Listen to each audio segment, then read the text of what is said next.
Las historias de fantasmas siempre han sido una constante desde el inicio del cine de terror. De hecho, las primeras películas del cine, de cuando se inventó el celuloide en el cine mudo, trataban de historias grotescas sobre espíritus que sobrevolaban o acechaban a nuestros protagonistas. Es cierto que a lo largo de los años, a lo largo de las décadas, hemos tenido que ir actualizándolas, hemos tenido que ir adaptándolas a los cánones sociales que las sociedades han tocado vivir. No es lo mismo lo que puede sentir o el miedo que sentirían unas personas de aquellos felices años 20, 30, 40, 50, las guerras mundiales, depresión, el espiritismo, a el terror que puede sufrir algún espectador en el siglo XX o en el siglo XXI, en la época en la que estamos, en la que todo va mucho más rápido. Tenemos internet, tenemos cámaras de grabación, tenemos un montón de recursos, todo el mundo va con un móvil en la mano. Entonces las historias de fantasmas han tenido que ir mutando y adaptándose. Es por eso que la película que os traigo hoy no deja de ser un cine, una película de casas encantadas, una película de espíritus, una película de fantasmas, pero muy bien traída, muy bien adaptada a los tiempos en los que nos ha tocado vivir, a nuestra era. Además, por si puede ser un aliciente más, os tengo que decir que esta es una de mis, si no mi película de terror favorita, que poco a poco se está convirtiendo. Sobre todo, es una de mis 3 películas de terror favoritas. Esta entra en mi top. Ya os he hablado de ella cuando tocamos Los escritores dolientes, pero me apetecía entrar más a fondo de esa casa solitaria en Pensilvania y me apetecía hablar hoy de Sinister. Hola Esteban y hola oyentes y familia de origen, ¿qué tal estáis? Yo soy Johnny BL y os doy la bienvenida, cálida y bienvenida, gótica bienvenida, aquí a mi espacio, a mi butaca oscura, ese huequecito dentro del programa que se me cede para hablar de cine de terror. Ya estamos en una nueva temporada y hoy quiero empezar fuerte con vosotros. Quiero traeros una de esas películas que yo he tenido en alta estima durante largos años. A mí las películas no me gusta revisionarlas o revisitarlas cada poco tiempo.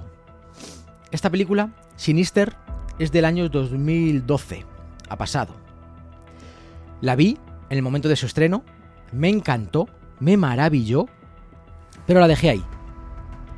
Me quedé con ese gustillo, me quedé con ese sabor agridulce, dulce porque me encantó la película y agri pues porque me aterró. Como digo, en aquel 2012 yo era más inexperto también, pero sentí terror, sentí miedo. La vi en la soledad de mi casa, todo cerrado, de noche, oscuro, frío, invierno, y notaba como cuando en determinados apartados de la película, en determinadas escenas, notaba como que tenía que mirar a izquierda o derecha en mi casa porque veía que las cosas se movían, veía sombras y escuchaba ruidos. Entonces se me quedó esa imagen grabada y no ha sido hasta este mismo 2025 cuando la he vuelto a ver. Quizá un poco por miedo, porque dije, la tenía en tan alta estima que a lo mejor ahora la veo y se me baja todo. Y digo, qué tontería, qué pueril era, cómo me pudo dar miedo esto.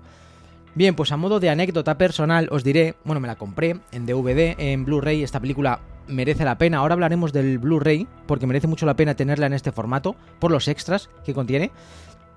Y cuando la visité, os diré a modo de anécdota personal que ocurrió algo en mi casa, en mi entorno familiar. Ya he cambiado de casa, la vida cambia.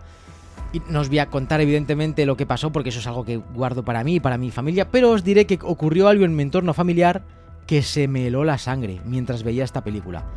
Se me pusieron los pelos de punta y me quedé sobrecogido. Entonces dije, wow, la primera vez que vi esta película me aterró, la segunda vez que la he visto la he convertido en una de mis pelis de terror favoritas. Si a todo esto sumamos que hace ya algunos añitos salió una noticia de un estudio que hicieron para ver cuáles son las películas más terroríficas de la historia, o cuanto menos cuáles son las películas que causan más pulsaciones por minuto. Eso quiere decir que te tienen pegado a la silla y que te dan más tensión. La ganadora, había un montón de películas, ¿vale? El Exorcista, Insidious, un montón de cine. Pues la ganadora, en el puesto número 1, la película que contrastaron que daba más pulsaciones por minuto, fue Sinister, amigos. Yo siempre he abogado por Sinister, siempre le he defendido, y cuando salió este estudio, pues me dio la razón. Sin tener nada que ver conmigo, pero me dio la razón. Este estudio lo vais a volver a ver, ¿vale? Porque a lo largo de los años es una de estas noticias que se repesca cada vez que llega la campaña de Halloween, octubre, noviembre, que los días se hacen más cortos, que todos nos apetece, ¿no? Ver cine de terror. Vais a ver en redes sociales este ranking. Lo vais a volver a ver seguro. Y Sinister encabeza la película. Es por eso, y no por otra razón, por la que he decidido traerla aquí al programa, porque me apetecía ahondar más en lo que es dentro de la película. Ya os hablé anteriormente de lo que trataba. Podemos volver a hacerlo, claro, pues si os perdisteis el programa. Trata sobre un periodista, un escritor, que va mudándose de casa en casa con toda su familia. Su familia está muy harta ya de todos esos cambios. Los niños no les gusta, cada vez que hacen amigos se tienen que ir, pero él escribe sobre crímenes, sobre asesinatos reales. Es periodista, es escritor y es investigador, porque su último libro, si no recuerdo mal, se llama Sangre en Kentucky, un libro ficticio. Sangre en Kentucky desveló datos sobre unos horribles crímenes y dejaba a la policía en un poco mal lugar porque ese crimen se cerró y fue él como investigador el que desveló todo. ¿Cuántos periodistas no han escrito libros esclareciendo casos, verdad? Bien, pues se mudan a Pensilvania. Ethan Hawke, nuestro protagonista, muy buen papel de Ethan Hawke, muy buena fotografía, un personaje muy taciturno, muy hastiado. No le dice a su familia que donde se están mudando es la casa de los crímenes. Simplemente dice que tiene un nuevo trabajo que sucede en ese pueblo y que le dejen trabajar. Están todavía mudándose, están todavía con cajas y él ya se pone a trabajar en su despacho. Aquí llegamos a los primeros 10 minutos de la película, que me parece una obra maestra de cómo plantearnos las cosas. Sin tener que decírtelo cara a cara, sin tener que llamar tonto al espectador, solamente Scott Derrickson, que no lo he dicho, el director es Scott Derrickson, dejan que pasen las cosas. Y en los primeros 10 minutos ya te has metido en situación, ya has visto una familia que se muda.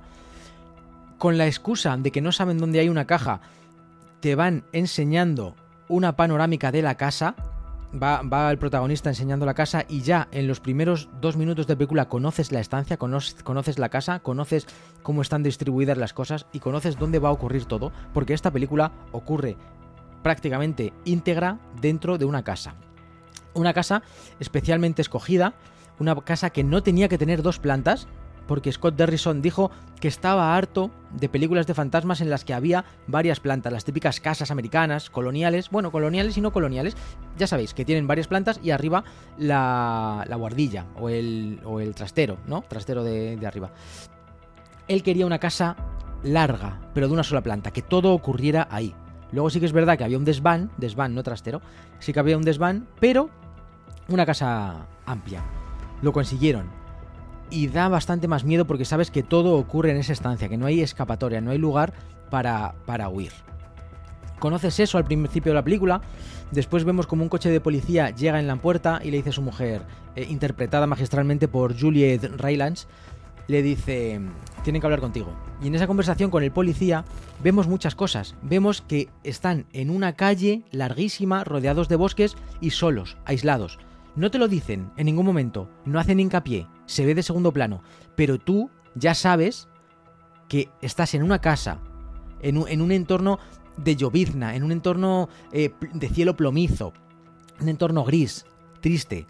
Estás en una casa solitaria, una familia se muda.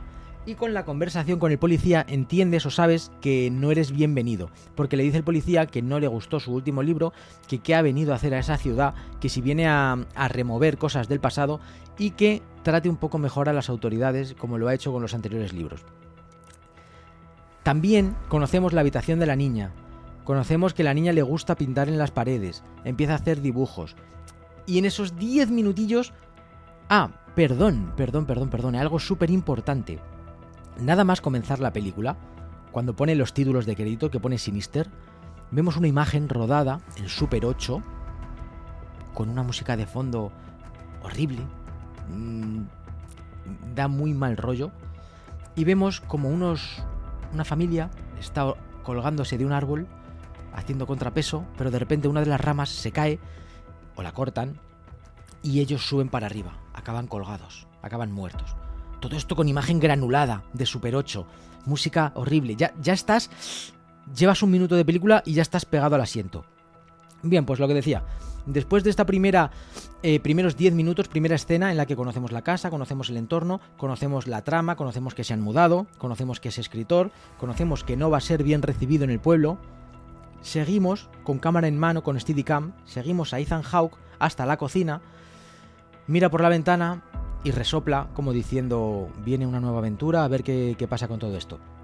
Y en esa ventana vemos un primer plano del jardín de la casa, y en ese jardín está el árbol que hemos visto al principio en Super 8, donde han colgado a la familia. Vemos que ese jardín es la película. Vemos que en esa casa han sucedido los crímenes. Y ya empieza, como quien dice, la película. Esos son los primeros 10 minutos. No te han dicho nada, no te han tratado como idiota, pero has entrado en situación de una manera que no te lo puedes ni creer. Bien, todo eso está premeditado, todo eso está pensado. Scott Derrickson no es neófito en el arte de dirigir cine de terror. Él ha hecho otras cosas, ha hecho Doctor Strange, ha hecho Ultimátum en la Tierra, el remake, pero también ha hecho El exorcismo de Emily Rose, ha hecho Black Phone, la hizo después, está haciendo Black Phone 2, o sea, sabe mucho de cine de terror, sabe cómo causar sensaciones en las personas.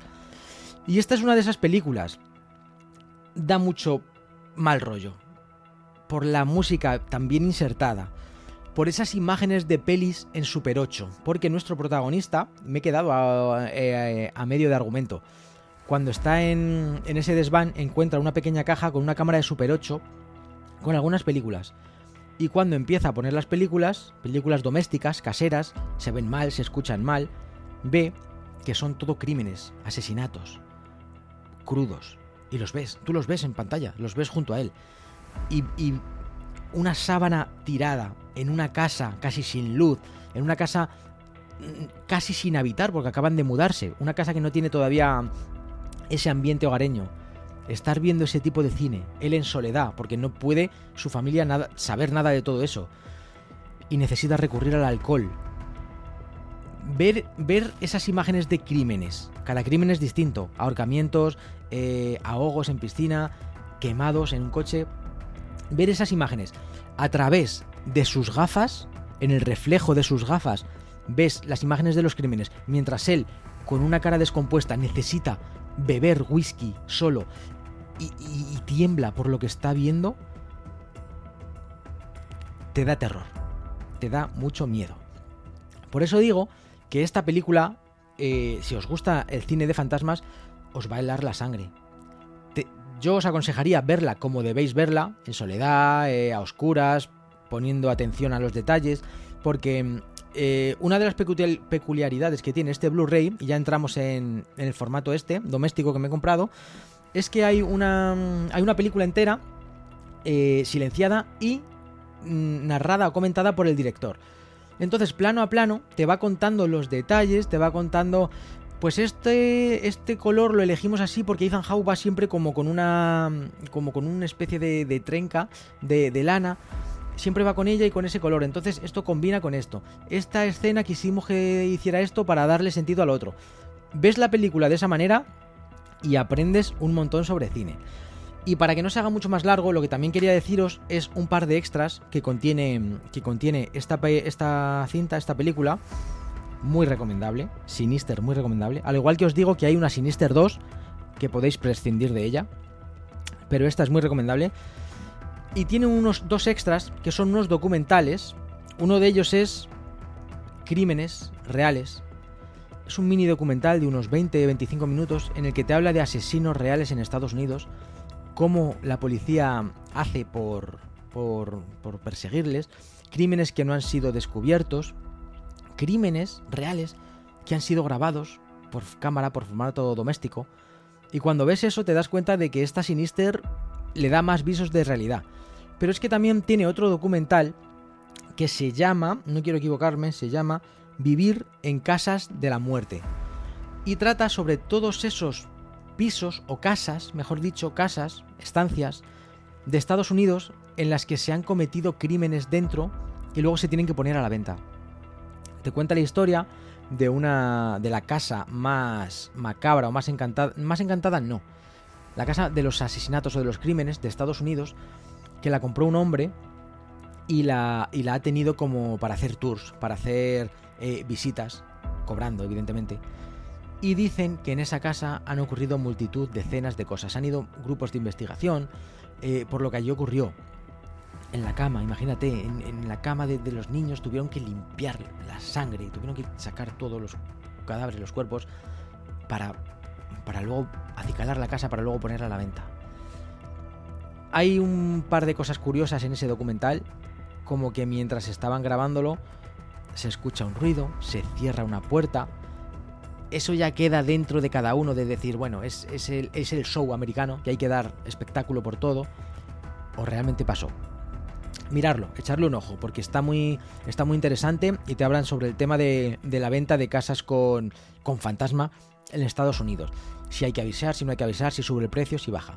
Pero bueno, por otro lado yo deciros que, hablando de la película propiamente dicha, da verdadero pavor, si la veis como la tenéis que ver, da inquietud, más que pavor, da inquietud, cuando luego todo explota, cuando empezamos a ver las cosas paranormales, están muy bien llevadas, la oscuridad juega un papel fundamental, los giros de cámara están muy bien hechos, el maquillaje de los niños, las voces, el sonido, creo que merece muchísimo la pena, y en este 2025, como digo, la he vuelto a ver, la he vuelto a revisionar, y me ha transmitido las mismas sensaciones que en el 2012. Así que es una película que ha envejecido muy bien.